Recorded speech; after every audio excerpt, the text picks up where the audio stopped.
जी जी, बड़ी मेहरबानी। हाँ जी ठीक है, बहुत शुक्रिया। ठीक है जनाब, ओके, अल्लाह हाफिज। अल्लाह हाफिज। क्या हुआ? अब सबसे बड़ी खुशखबरी तो ये है कि जो वो हुलिया बता रहा था वो फवाद का ही है। और वो नंबर किसका था? पंजाब में कोई छोटा सा गांव है, वहां पे एक दुकानदार है कि उसी के नंबर से सारे लोग फोन करते हैं। तो वो अकेला था, किसी के साथ था? नहीं, अकेला तो नहीं था। वो कह रहा था कोई बूढ़ा सा मौलवी टाइप आदमी साथ में था जिसके हाथ में एक बैग और कंबल था। तो इसका मतलब है वो वहां पे रुके नहीं, चले गए कहीं? हाँ, मैं अभी कॉल कर देता हूँ। उस इलाके से निकलने वाली हर सवारी की चेकिंग का ऑर्डर दे देता हूँ।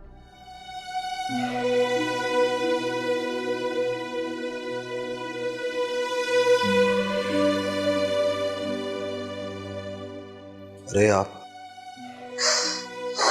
आप रो क्यों रही हैं? बल्कि आपको तो शुक्र अदा करना चाहिए कि हमें पता लग गया कि फवाद खैरियत से है। अच्छा, आप प्लीज रोना तो बंद कर दें। मुझे बहुत सारी कॉल्स करनी है। मैं आपको चुप कराऊंगा या फिर कॉल्स करूंगी? नहीं नहीं, आई एम सॉरी। आप प्लीज कॉल कीजिए। I am fine.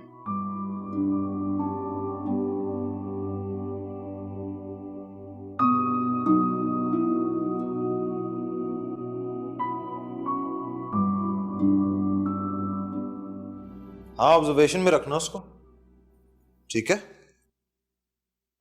हाँ, मुझे बताना, मैं बाद में फोन करता हूँ। ओके, अल्लाह हाफिज।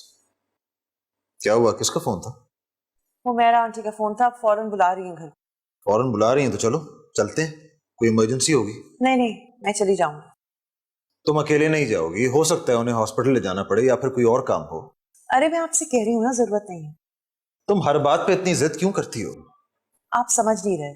आप साथ गए तो पता नहीं क्या फजूल बातें सोचने लगेंगी वो। जिन बातों को तुम फजूल कह रही हो सकता है कि वो बातें बिल्कुल भी फजूल ना हो। तुम? बहुत दिन हो गए आप जनाब करते हुए, अब चलो उठो। आप पहले बताइए, फवाद के साथ आदमी कौन था? इमरान होगा, और कौन होगा? उज़ैर?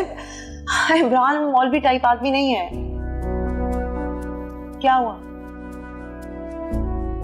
बहुत अच्छा लगा आपके मुंह से अपना नाम सुन के। चले चले, आइए।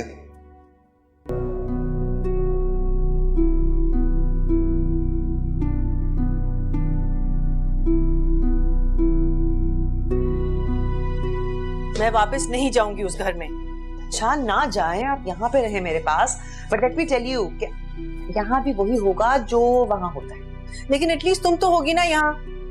मैं भी तो यहाँ नाना सैयद के साथ रहती हूँ ना। क्या? जी। किस किस्म के बुड्ढे हैं हमारी फैमिली में। अब देख लें, अगर नाना सैयद गुस्सा हो गए ना तो उसमें फिर मेरा कोई कसूर नहीं है। अच्छा सॉरी, लेकिन मैं एक नॉर्मल इंसान हूँ और मरे हुए लोगों को मैं मरा हुआ ही समझती हूँ। बात भी ठीक है, मरे हुए लोग मरे हुए ही होते हैं, लेकिन कभी कभी ऐसा भी होता है, कम होता है लेकिन होता है, कि उनका रिश्ता हमसे नहीं टूटता। उस बुढ़ बैरिस्टर साहब से मेरा कोई रिश्ता नहीं है। अब बन गया हो शायद उस कुर्सी की वजह से। आज ही वापस करूंगी शोरूम को। अभी मैं फोन करती हूँ और अभी उनको बुला के कहती हूँ कुर्सी ले जाए। इम्पॉसिबल, अब ये नहीं हो सकता। क्यों? ना वो कुर्सी उस घर से जा सकेगी और ना आप। तो मैं उस घर में अब नहीं रह सकती। मेरी एक बात मानेगी? क्या? आप कोशिश करें हमसे बात करने की, शायद आपकी दोस्ती हो जाए और वो आपको तंग करना बंद कर दे। तो मुझे जहर क्यों नहीं दे देती? अच्छा आइडिया है। नसरीन, वो जो तस्वीर पड़ी थी फवाद की पियानो के ऊपर, वो कहाँ है? वो तो जी उस दिन उज़ैर साहब आए थे तो वो ले गए थे। तो आपने मुझे बताया क्यों नहीं? बाजी जी, उन्होंने भी आपको इतने फोन किए, मैंने भी किए, पर आपका फोन ही बंद था जी। अच्छा ठीक है, तुम जाओ।